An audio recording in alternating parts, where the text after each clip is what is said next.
Hi viewers, welcome back to VS cakes and bakes. ఈరోజు మన వీడియోలో ప్లమ్ కేక్ ఎలా చేయాలో చూసేద్దాం.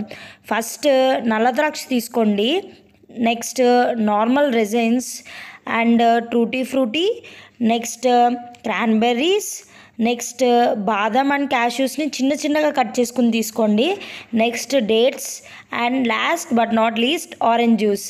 ఇవన్నీ 2 టేబుల్ స్పూన్స్ తీసుకోవాలన్నమాట. మొత్తం ఫ్రూట్స్, డ్రై ఫ్రూట్స్ అన్నీ. ఈ ఆరెంజ్ జ్యూస్ బయట ఇలా కొనుక్కుని వాడచ్చు, లేదా ఆరెంజెస్ తీసుకుని జ్యూస్ ఇంట్లోనే ప్రిపేర్ చేసుకోవచ్చు. సో ప్రాసెస్ చూసేద్దామా. ఫస్ట్ డ్రై ఫ్రూట్స్ అన్నీ ఇలా వేసుకొని వీడియోలో చూపిస్తున్నట్టుగా 1 కప్ ఆరెంజ్ జ్యూస్ వేసుకోండి. ఒక 2 మినిట్స్ అలా మిక్స్ చేసేసుకొని క్లింగ్ ర్యాప్ చేసుకొని ఒక 1 అవర్ సైడ్కి పెట్టేసుకోండి. నెక్స్ట్ ఈ లోపల క్యారమెల్ ప్రిపేర్ చేసుకుందాము. వీడియోలో చూపిస్తున్నట్టుగా 1/3 కప్ ఆఫ్ షుగర్కి 1/4 కప్ ఆఫ్ వాటర్ తీసుకోవాలండి.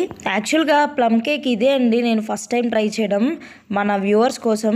ఈ క్యారమెల్ సాస్ ప్రిపేర్ చేస్తున్నప్పుడు చాలా సఫర్ అయ్యాను. సో ఆ ప్రాబ్లం మీరు ఫేస్ చేయకుండా ఉండాలంటే నీట్గా ఎక్స్ప్లెయిన్ చేశాను. సో వీడియో ఎక్కడ స్కిప్ చేయకుండా చూడండి, ఓకేనా. ఇంకా విషయానికి వచ్చేస్తే ఈ షుగర్ సిరప్ క్యారమలైజ్ అయ్యేంత వరకు మనం కలుపుకుంటూనే ఉండాలండి. ఫస్ట్ షుగర్ డిజాల్వ్ అవుతుంది, నెక్స్ట్ బబుల్స్ రావడం స్టార్ట్ అవుతాయి. ఫైనల్గా షుగర్ అంతా దగ్గర పడి మనకి కలర్ చేంజ్ అవుతుంది. ఒకటి గుర్తుపెట్టుకోండి, క్యారమలైజ్ చాలా ఫాస్ట్గా హార్డ్ అయిపోతుంది.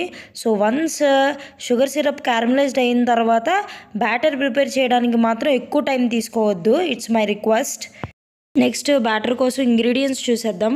120 grams maida, 1/4 cup milk and half TSP cinnamon powder and 1/4 TSP జాజి పువ్వు అంటాం కదా, సో ఆ జాజి పువ్వు powder and 1/3 cup of oil and half cup sugar and 1 teaspoon baking powder and 1/4 teaspoon baking soda.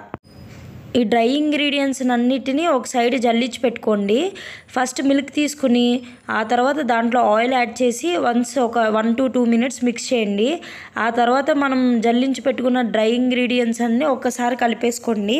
కలిపేసుకున్న తర్వాత మన క్యారమెల్ సాస్ ఉంది కదా, మనం ముందుగా ప్రిపేర్ చేసుకున్నాం, సో దాన్ని వేసుకొని ఒకసారి కలుపుకున్న తర్వాత మనం ముందుగా 1 అవర్ సోక్ చేసుకున్న డ్రై ఫ్రూట్స్ని కూడా యాడ్ చేసుకుని బ్యాటర్ని నీట్గా కలుపుకోండి. ఫస్ట్లో కొద్దిగా ఆడ్గా అనిపిస్తుంది, కంగారు పడకండి, నీట్గా స్మూత్గా వచ్చేస్తుంది తర్వాత బ్యాటర్. సో ఇలాగా మన 6 ఇంచ్ టిన్లో వేసేసుకుని ఆన్ టాప్ మీ ఇంట్రెస్ట్ బట్టి టూటీ ఫ్రూటీ కూడా యాడ్ చేసుకోవచ్చు, బట్ నేనైతే యాడ్ చేయలేదండి.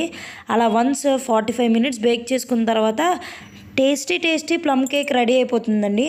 మస్ట్ ట్రై రెసిపీ, చాలా చాలా చాలా బాగుంటుంది. సో ఎక్కడ స్కిప్ చేయకుండా చూసి ట్రై చేయండి. చూసారా ఎంత ఫ్లఫీగా ఉందో. సో మరి ఇలాంటి వీడియోస్ కోసం ప్లీజ్ సబ్స్క్రైబ్.